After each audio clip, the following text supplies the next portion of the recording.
This case raises a lot of ethical questions about conflicts of interest, and we've just learned it's now going to be referred to the Attorney Grievance Commission for a full review. This is a tale of grief, greed, and real estate. And here are the key players. The heir who was due hundreds of thousands of dollars, Scott Lenheiser, mourning the death of his mother, Marjorie. The maestro behind the scenes, Macomb County real estate broker Ralph Roberts. Good morning, Your Honor. And the lawyer, Wayne County Public Administrator Joseph Schwerb. Trademark Properties in Michigan. It all started when Trademark Properties purchased Marjorie Lenheiser's condo at sheriff's sale back in July of 2014. The owner of Trademark, Brad Stefanko, says he was working with Scott Lenheiser, who wanted to redeem his late mother's property.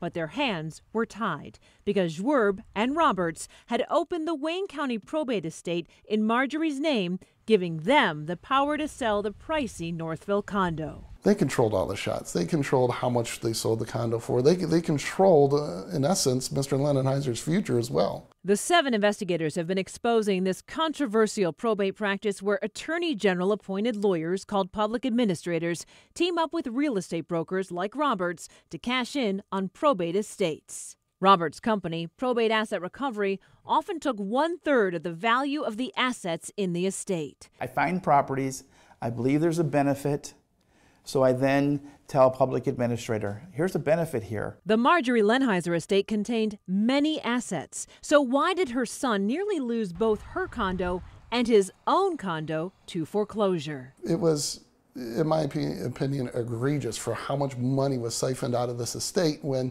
there was clearly an effort by the heir to make good on the debts. Even though Stefanko has emails from Scott Lenheiser that say, quote, Joseph Schwerb does not represent me or the estate, Schwerb and Roberts sold the Northville condo for more than $282,000 in December of 2014. From that point, he could have given the money to the heir. But records show Scott did not see a dime for 6 months. And in the meantime, his own condo went into foreclosure. And that's when things get weird. Schwerb filed this petition for conservatorship in a different court, this time in Oakland County, alleging Lenheiser could not manage his affairs due to mental illness and mental deficiency. In this affidavit, Schwerb says he had yet to even communicate with Lenheiser, but wrote that a neighbor said she thought Lenheiser was, quote, crazy. The judge denied that petition. Why did you try to get another public administrator that was tied with Ralph Roberts like you were to take over his finances?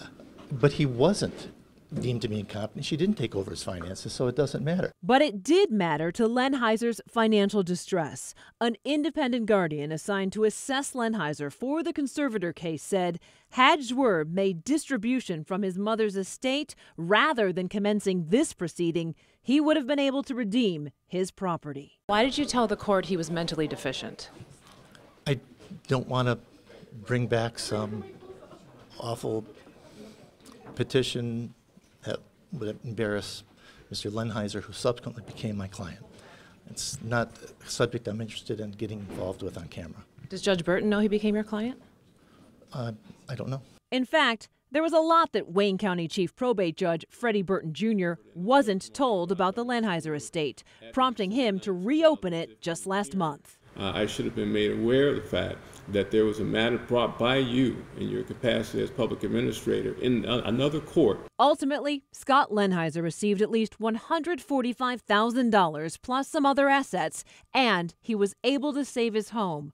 But court records show Ralph Roberts got more than $91,000 from the probate case and real estate commissions, and Joseph Schwerb walked away with more than $18,000 in legal fees. As a result of our reporting, all of the public administrators involved in this have either resigned or been terminated. We did try to talk to Mr. Lenheiser about this, but so far he has not gotten back to us. I'm Heather Catallo, 7 Action News.